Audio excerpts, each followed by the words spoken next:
Adam Chris from MyMMAnews.com, being joined by Jerome Rivera, who defeated Luis Rodriguez in the first week of the Contender Series, Dana White's Contender Series. I'm being joined by my man, Jerome Rivera, right now. Jerome, thank you for joining me, my friend. Congratulations on that win. Thank you, sir. I appreciate it. It's great to be on your show, and I'm happy to talk about the fight. You know, it was a great experience, and yeah. So I wanted to get straight into it, man. Even though you didn't get the contract, you got the decision. A ton of people got to see how talented you are, and you got your name out there. So I'd imagine it has to be pretty bittersweet, right? I mean, you didn't get the contract, but you got the platform.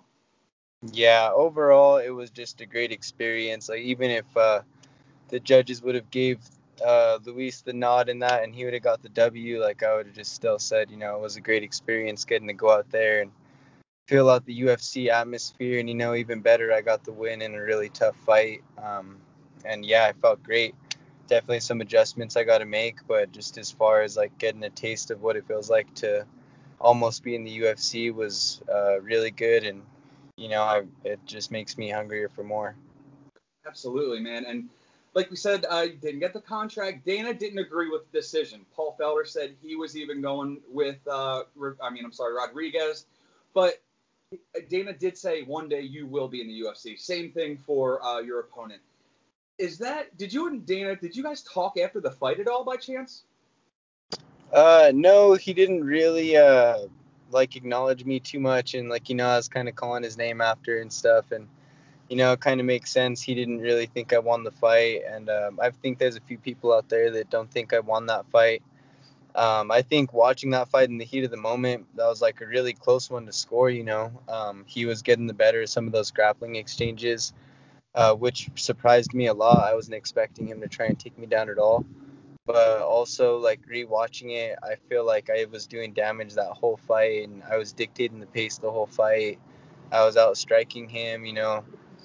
He hit that one takedown on me and he went for that reverse triangle, but I was able to get out of that, and he never really held a position on me for more than 3 seconds. You know, I was always scrambling, so I feel like I did a lot more damage in the fight. It's hard to score it round by round. I still think, even though scoring it round by round, I think I did enough to win the first and the third, but it's hard to be a judge, and yeah, you know, like I said, just overall, it was a great experience, and I know I have some adjustments I need to make, and I'm ready to make them and go back out there and shine my next performance.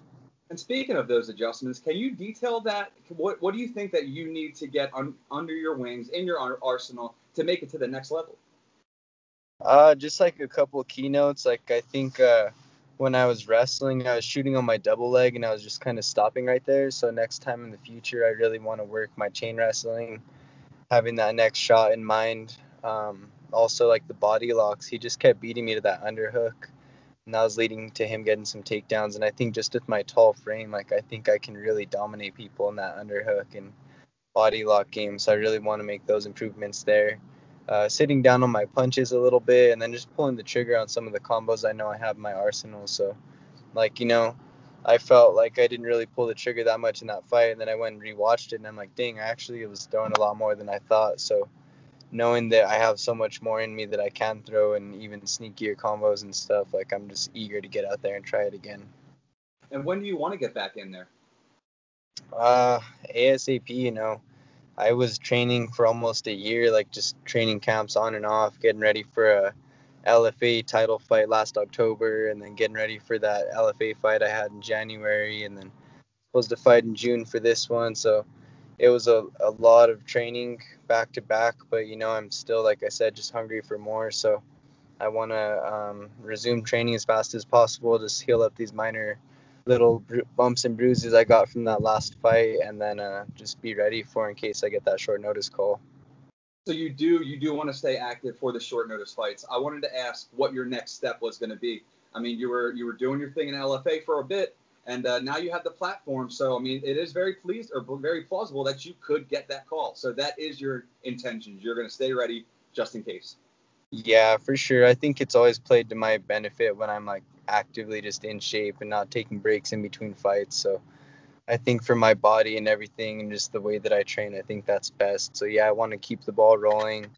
get back in the swing of things. You know, I have like a nice little bump on my shin still, so I got to take a few more days off. But yeah, definitely. My manager asked me last night what my weight was and when I'll be ready, and I was like, anytime they call, I'm ready. So if they were to call this Saturday and say, hey, we need you to make 135, then I'll start hitting those saunas right away. So What is one thing, now that you have your name out there, you have the platform, you've been on, the big show, needless to say, what's one thing that you hope the fans got to see from you?